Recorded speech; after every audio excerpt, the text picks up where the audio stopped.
আসসালামু আলাইকুম রহমতুল্লাহ। তা অনেক দিন আগে আমি নামাজের খুব গুরুত্বপূর্ণ একটা মাসলা নিয়ে আলোচনা করছিলাম যে কৌমা এবং জলসা হইল নামাজের ওয়াজিবি গুণ না করলে নামাজ হয় না।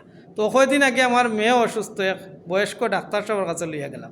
তাই না আমারে দেখেও চিন দিয়েছেন, কইরা ভাই আপনারে ফেসবুকও শুনি আর আপনি ওই যে কৌমা এবং জলসা নিয়ে কইসলা, আমি ফজরের নামাজ পড়ি আমার মসজিদে কইছি তুমি তাই সব থামো। তো তারারে আমি কৌমা এবং জলসা ওগুন শিখে দিলাম। অনেক মানুষে এটা জানে না। তো ব্যাপারটা হয়েছে আমরা অনেক সময় নামাজের ক্ষেত্রে মাসলা না জানার কারণে কিছু কম গুরুত্বপূর্ণ কিছু জিনিস আছে, এখান তো কোনো সময় ছুটি গেলেও নামাজ হয়, অসুবিধা নাই। আর কিছু আছে গুরুত্বপূর্ণ, এইগুলো ছুটি গেলে নামাজ হয়ও না।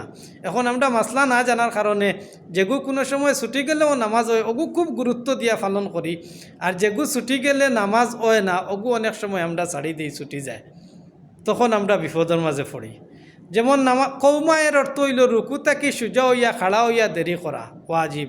রুকু তাকে আপনি স্ট্রেট খাড়া হইতা, কত সময় খাড়া হইতা বলে ফকায়ে কেরামর মতে আপনি একবার সুবহান রাব্বিয়াল আলা হইতে যে পরিমাণ সময় লাগে ও পরিমাণ সময় স্ট্রেট খাড়া হইতা। হ্যাঁ, আপনি সামি আল্লাহ লিমান হামিদা রব্বানা লাকাল হাম যদি নাও হইতে গুণ হইতো নাই বা নামাজ নষ্ট হইতো নাই। কিন্তু স্ট্রেট যদি সোজা হইয়া খাড়া না হইন তইলে আপনার যদি কোমর দিয়ে হিকা মারিয়েও যদি আপনি আবার যাইন গিয়ে সিদ্ধাত, তে আপনার সিদ্ধায় চাও ওয়াজিব, সিদ্ধায় চাও না দিলে আপনার নামাজ হইতো না। এখান তো যদি কেন আপনার সময় থাকে না, গাড়ি ছাড়ি দিত, জনেজার নামাজ খাড়া হয়ে যেত, ইলা কোনো অসুবিধা যদি হয়, তে আপনি রুকুত কিছু ছুটো করি লোকা সুবহানা রব্বিয়াল আজিম শান্তি পরে একবার কইয়া আপনি উঠি যোক্কা, বেশ অসুবিধা হইলে তখন আপনার গুণ হইতো না বা নামাজ নষ্ট হইতো না। কিন্তু সোজা যদি আপনি খাড়া না হইন তে আপনার সিদ্ধায় চাও না দিলে নামাজ হইতো না। এবলা কৌমা জলসা, জলসায়ের অর্থ হইল দুই সিদ্ধার মাঝখানো বসিয়া দেরি করা ওয়াজিব।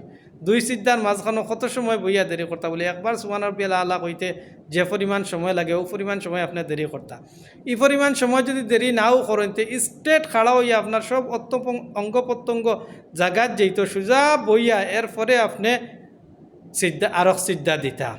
এখন দুই মাঝখানো বইয়া আপনি ফোরতাছো আল্লাহুম্মা রহমনি ওয়াদিনি ওয়াফিনি ওয়ারজুকনি, ইতোখান যদি নাও ফোড়েন তেব কোনো অসুবিধা নাই, সিদ্ধায় চাও ওয়াজিব হইতো নাই বা নামাজ নষ্ট হইতো নাই। কিন্তু আপনি সোজা হইয়া যদি না বইন কোমর দিয়ে কোমর তুলা মারিয়েও যদি আরক সিদ্ধা দিলেন তে সিদ্ধায় চাহু না দিলে আপনার নামাজ হইতো নাই। ওগুই হইল কৌমা এবং জলসা। কৌমায়ের অর্থ হইল রুকু থেকে খাড়া হইয়া সোজা হইয়া দেরি করা, আর জলসার অর্থ হইল দুই সিদ্ধার মাঝখানো বসিয়া দেরি করা। আল্লাহ রাব্বুল আলামিন আমরা সবাই সঠিকভাবে নামাজ পড়ার তৌফিক দান করুন। আসসালামু আলাইকুম।